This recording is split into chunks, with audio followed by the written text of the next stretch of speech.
जी CO साहब, खैर मकदम है आपका केएनएस में। नर्सरी से 8 तक के क्लास 8 मार्च से स्टार्ट हो रहे हैं, तो कौन सी गाइडलाइंस आपने इशू की है खासतौर से प्राइवेट स्कूल्स के लिए? आपका शुक्रिया कि आप आए यहाँ पर ताकि हमारी जो आवाज़ है लोगों तक पहुँच जाए। ऐसी भी बात नहीं है कि आज बारामूला में ही पहली बार स्कूल खुल रहे हैं, नहीं, ऐसा कोई मामला ही नहीं है। बल्कि J&K में आपने देखा होगा कि बार बार हमारे जितने भी हायर अप्स हैं, जिसमें हमारे सेक्रेटरी सर हैं, जिसमें हमारे डायरेक्टर स्कूल एजुकेशन कश्मीर हैं, जिसमें हमारे DC साहब हैं और जितने भी लोग इसके साथ एसोसिएटेड हैं, वो इस बारे में बहुत काम कर रहे हैं। जो कोविड जब से स्टार्ट हो गया तब से हमारे स्कूल बंद हो गए और तकरीबन जो परसों 1 तारीख से हमारे 9 से लेकर 12 तक स्कूल खुले, उसमें और अब जो स्कूल 1 से लेकर 8 तक 8 तारीख से खुलने वाले हैं। गाइडलाइन सबों के लिए एक ही है, कोविड सबों के लिए एक है। 1 से लेकर 8 तक अलग कोविड नहीं है और 9 से लेकर 12 तक कोई अलग कोविड नहीं है, बल्कि कोविड जो है वो हर एक को उससे बचने के लिए अपने जो प्रिवेंटिव जो मेजर्स हैं वो गाइडलाइन पहले ही आई हुई है MHRD से भी, हमारे एजुकेशन डिपार्टमेंट से भी, कि किस तरह से अपने बच्चों को हम बचा लेंगे इस कोरोना से। उसके लिए जब स्कूल खुले तो उससे पहले 1.5 महीने से हमारे जो टीचर्स हैं उनको डायरेक्शन मिली थी कि वो अपने स्कूलों को सेंसिटाइज कर लें और पेरेंट्स के साथ PRIs के साथ भी मीट्स कर लें, ताकि उनसे भी वो कंसेंट मिल जाए कि वो अपने बच्चों को बिल्कुल इत्मीनान के साथ हमारे स्कूलों में भेज दें। और स्कूलों में जो कुछ भी करना है, चाहे वो सफाई सुथराई के एतबार से है, हाइजीनिक माहौल वहाँ पर बनाना है, वहाँ पर जो दूरी है, डिस्टेंसिंग है, सोशल डिस्टेंसिंग वो करना है, मास्क्स बहुत ज़रूरी है, हैंड वॉशिंग का होना बहुत ज़रूरी है। जो हमारे वॉशरूम्स हैं, टॉयलेट्स हैं, लेब्स हैं, लिब्स हैं, क्लासरूम्स हैं,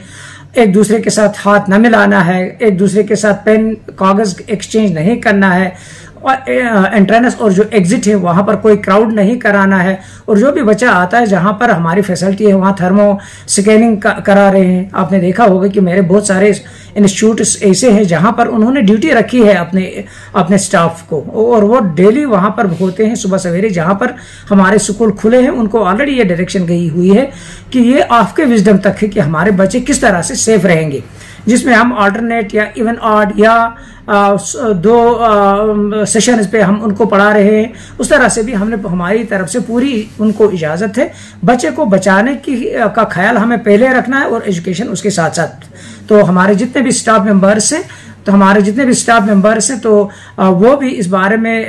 कोशिश कर रहे हैं कि हम अपने बच्चों को किस तरह से समझाएं, किस तरह से पेरेंट्स को भी अवेयर करने और किस तरह से हम इन बच्चों को ठीक ठाक रखने के लिए अपने स्कूल का माहौल भी साथ रखें। सर, अगर प्राइवेट स्कूल्स की बात करें, एक फार्म इजरा किया गया है, पेरेंट्स से बोल रहे हैं इन पे साइन कीजिए, तो एक दहशत सी फैल रही है, उस हवाले से नहीं, कोई दहशत की ऐसी कोई बात नहीं। जिस दहशत का अंदाजा हमें पिछले 1.5 साल से था, शायद अब वो उस दहशत में काफी फर्क आई हुई है। लास्ट ईयर हम इतना डरते थे कि अगर कहीं कोविड का एक पॉजिटिव केस आता था पूरे मोहल्ले को हम बंद करते थे, वहां बिल्कुल किसी को जाने की इजाजत ही नहीं मिलती थी। आज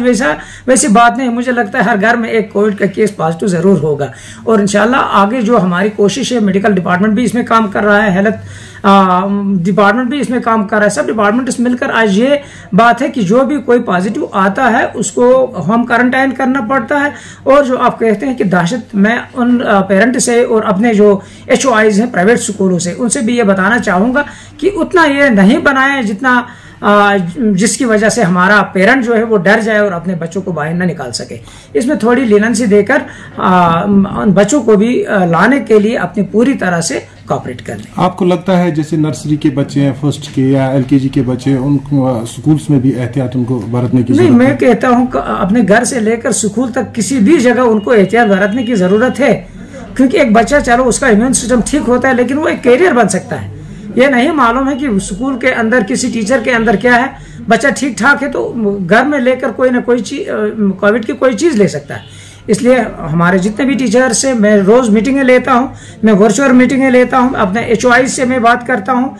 इवन मैं पेरेंट्स से भी मीटिंग लेने वाला हूं और हर जगह खुद जाकर मायना करता हूं कि क्या मेरे स्कूल में वो क्राउड वगैरह खत्म करने के लिए उन्होंने कौन से मेजर्स उठाए, हाथ साफ करने के लिए उन्होंने कौन से इकदाम किए हैं, लेब और क्लासरूम में उन्होंने क्या कर रखा है, सोशल डिस्टेंसिंग का क्या उन्होंने ख्याल किया हुआ है कि नहीं, क्या मास्क से हमने ये भी डायरेक्शन दी है जहां कहीं बच्चा मास्क नहीं ला सकता है, कम से कम अपने स्कूल वाले वो मास्क रखे और उनको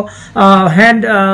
वॉश वगैरह के लिए भी बाहर सोप जो भी सारी चीजें चीजें हैं उनका पूरी तरह से इस्तेमाल सर, आप पे उम्मीद रहेगी कि आइंदा आने वाले वक्त में आपकी तरफ से भी एक टीम जाया करेगी बाज़ाब्ता तौर से इंस्पेक्शन के लिए कि शायद आपने नहीं देखा होगा कि ये टीम जो है ये पहली कॉन्स्टिट्यूटेड टीम्स है, जिसमें मेरा एक प्रिंसिपल है, एक जेडीओ है और एक हेड मास्टर है, जो बिल्कुल हर मेरे 18 जून है और 18 जून में हमने कॉन्स्टिट्यूट किए है। इसके अलावा डिस्ट्रिक्ट लेवल पर भी मेरी एक कॉन्स्टिट्यूटेड टीम है, जिसमें मैं हूँ, मेरा डिप्टी सीईओ है, मेरे DRGs हैं और बहुत सारे लोग हैं जो इसके साथ एसोसिएटेड है। मुझे इस बात में बहुत खुशी महसूस होती है बताने में कि जहां पर भी मेरे HOIs हैं उन्होंने इतना केयर किया हुआ है कि मुझे खुशी होती है उनके वहां जो इंतजाम देकर। और जितने भी मेरे ZDOs हैं वो भी अनमुंह हैं, वो भी देखते हैं जो उनके अंडर स्कूल आते हैं 1st से लेकर 8 तक, और वहां पर भी वो चले जाते हैं। एक इत्मीनान तो है, लेकिन इसके लिए लोगों का भी साथ होना बहुत जरूरी है, क्योंकि पेरेंट को भी इस चीज का ख्याल करना है। वाटर बॉटल है, अगर हम बच्चे को स्कूल का पानी दे तो हो सकता है उसमें कई खतरात हो सकते हैं, घर से भी वो पानी की बोतल दे दे, और अगर सैनिटाइजर भी दे सकते हैं वो भी दे सकते हैं, और उनको किस तरह बैठना है, किस तरह उठना है, मास्क साथ दे, तो उनका कॉपरेशन, और इंशाल्लाह हम उनको यकीन दिला सकते हैं कि हमारी तरफ से पूरी कोशिश है। बच्चा हमारा है, 1.5 साल के बाद जो भी बच्चे हमारे स्कूलों में आ रहे हैं, चाहे वो प्राइवेट स्कूल्स में है या गवर्नमेंट स्कूल्स में, हमारी यही कोशिश रहेगी कि हम बच्चे की सेफ्टी, उसकी सेहत, उसकी हेल्थ, उन चीजों पर पूरा ख्याल रखेंगे जो डायरेक्शन मैंने ऑलरेडी अपने लोगों से दे रखी है। शुक्रिया, आपने KNS के साथ बात की, आपका बहुत थैंक यू।